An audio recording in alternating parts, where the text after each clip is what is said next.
ગદ્દા પ્રથમ પ્રકરણ 40મું સવિકલ્પ નિર્વિકલ્પ સમાધિનું સંવત 1876ના મહાસુદી 4 ચોથને દિવસે પ્રાત કાળે શ્રીજી મહારાજ શ્રી ગઢડા મધ્યે દાદા ખાચરના દરબારમાં શ્રી વાસુદેવનારાયણના મંદિરની આગળ લીંબડાના વૃક્ષની હેઠે ડોલિયા ઉપર વિરાજમાન હતા ને ધોળો ખેસ પહેર્યો હતો ને ધોળી ચાદર ઓઢી હતી ને માથે ધોળી પાગ બાંધી હતી ને પાઘને વિશે પીળા પુષ્પનો તોરો લટકતો હતો ને કંઠને વિશે પીળા પુષ્પનો હાર પહેર્યો હતો ને પોતાના મુખારવિંદની આગળ સર્વ મુનિ તથા દેશદેશના હરિભક્તની સભા ભરાઈને બેઠી હતી.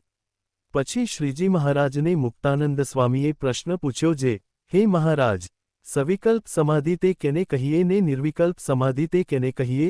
ત્યારે શ્રીજી મહારાજ બોલ્યા જેને ભગવાનના સ્વરૂપમાં સ્થિતિ થઈ હોય તેને અશુભ વાસના તો ન હોય ને શુભ વાસના રહી હોય જે હું નારદ સંકાદિકને શુકજી તે જેવો થાઉં અથવા નરનારાયણના આશ્રમમાં જઈને તે આશ્રમના મુનિ ભેળો રહીને તપ કરું અથવા શ્વેતદ્વીપમાં જઈને તપ કરીને શ્વેતમુકત જેવો થાઉં.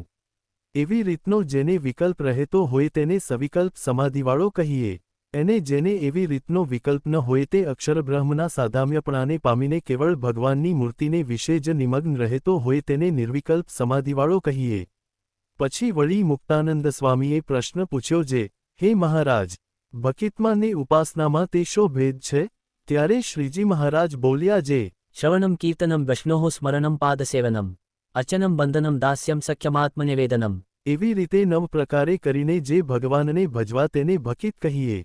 અને ઉપાસના તો તેને કહીએ જે ભગવાનના સ્વરૂપને વિશે સદા સાકારપણાની દ્રઢ નિષ્ઠા હોય ને પોતે જે ભજનનો કરનારો તે બ્રહ્મરૂપ થાય તો પણ તે નિષ્ઠા જાય જ નહીં અને ગમે તેવા નિરાકાર પ્રતિપાદનના ગ્રંથને સાંભળે તો પણ ભગવાનના સ્વરૂપને સદા સાકાર જ સમજે.